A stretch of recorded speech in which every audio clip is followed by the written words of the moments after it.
BNP উন্নয়নে বিশ্বাস করে, বিএনপি জনতার ক্ষমতায় বিশ্বাস করে। হাবিবুর রশিদ হাবিবের নেতৃত্বে আপনার যেভাবে সুসংগঠিত, ইনশাল্লাহ এখানে যে উন্নয়নের কাজ শুরু হয়েছে, আমি এটা বলতে পারি যে আগামী দিনে যদি আপনারা আমাকে মেয়র নির্বাচিত করেন, তাহলে আমি আর হাবিব মিলে ইনশাল্লাহ 5 বছরে এলাকার কোনো অভিযোগ থাকবে না, কোনো রাস্তাঘাট এমনি কাজ করা থাকবে। এটা কথার কথা না, এটা কাজ, কারণ বিএনপি কাজে বিশ্বাস করে।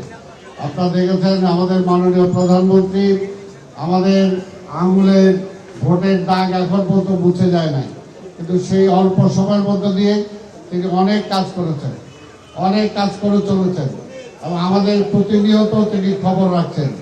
প্রতিনিয়ত আমরা ঢাকা শহরে কোথায় কি কাজ করছি কি করছি না উনি নির্দেশ দিচ্ছেন। সেই কারণে আমি বিশ্বাস করি আগামী 5 বছরে ঢাকা শহরের চেহারা আমরা পাল্টে দিতে সক্ষম হব ইনশাল্লাহ, আপনাদের সবার সহযোগিতায়। আজকে এখানে শুধু এটাই বলবো, হাবিবুর রশিদ হাবিবকে আপনারা যেভাবে ভোট দিয়েছেন, এবং আমি পথে আসতে বলতেছিলাম যে শুধু মা বোনেরা না, মুরব্বীরা না, ছোট ছোট বাচ্চারা পর্যন্ত হাবিব ভাই করে চিল্লাইতেছে। এটা হলো তার একটা জনপ্রিয়তা, এবং জনপ্রিয়তার কারণেই কিন্তু ঢাকা শহরে যে কয়টা অঞ্চলে আমরা নির্বাচন করেছি, হাবিবুর রশিদ হাবিব সবচেয়ে বিপুল ভোটে নির্বাচিত হয়েছে। এটা হলো আপনাদের ভালোবাসা। আপনাদের এই ভালোবাসা সে প্রতিদান দেওয়ার জন্য সে কিন্তু প্রতিটি এলাকায় ঘুরে বেড়াচ্ছেন, প্রতিটি এলাকার প্রতিটি খাল প্রতিটি জায়গা ঘুরে বেরিয়ে কাজ করছেন। আপনারা যে ভোট দিয়েছেন তার মানে একজন ভালো মানুষকে, একজন কর্মবীর মানুষকে আপনারা ভোট দিয়েছেন, এটা তো সত্যি কথা নাকি? সেই কারণেই আজকে তার পাশে যদি আমি দাঁড়াই, তাহলে কি ঢাকা নয় কোনো অভাব অভিযোগ থাকবে? থাকবে না। ইনশাল্লাহ আমরা সেটা করব এবং করে দেখাবো। এখন আমাদের শুধু আমাদের এলাকার নেতৃবৃন্দ যারা আছেন হাবিবুর রশিদ হাবিবের নেতৃত্বে আপনার সুসংগঠিত থাকতে হবে। একটা নির্বাচন আপনারা করছেন, আবার মেয়র কাউন্সিলরের নির্বাচনটা করতে হবে। আমরা চাই জনগণের ভালোবাসা দিয়ে নির্বাচিত হতে। যেমনি হাবিবুর রশিদ হাবিবকে মানুষ ভালোবাসে, জনগণ ভালোবাসে বলে ভোট দিয়েছে, ঠিক আমরা প্রমাণ করতে চাই যে আগামী নির্বাচনে আপনাদের কারণে আমাকেও ভালোবেসে ভোট দিবে ইনশাআল্লাহ।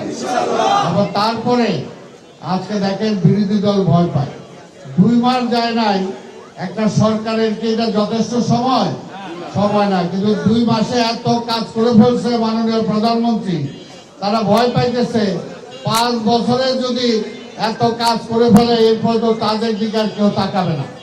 এই জন্য সরকারকে তারা বিপথে চালিত করতে চায়, সরকার যাতে কাজ না করতে পারে সেদিকে ঠেলে দিয়ে যেতে চায়।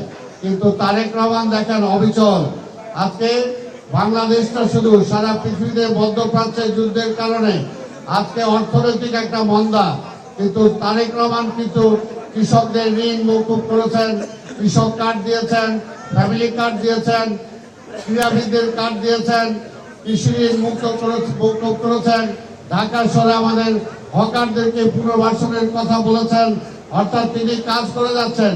তারেক রহমান হতাশটা কিন্তু অন্য দল জামাত ইসলামের হতাশ এই কারণেই, কারণ দেখতেছে এইরকম যদি কাজ হয় তাহলে হাবিবুর রশিদ হাবিবকে আগামী নির্বাচনে কেউ হারাইতে পারবে? ওই কারণে তারা ভয় পায়। এখন থেকেই যাতে কাজকর্ম না হয়, যাতে দুর্নাম হয় সে চেষ্টা করতেছে, কিন্তু বিএনপিকে সেই পথ থেকে ঠেকানো যাবে না।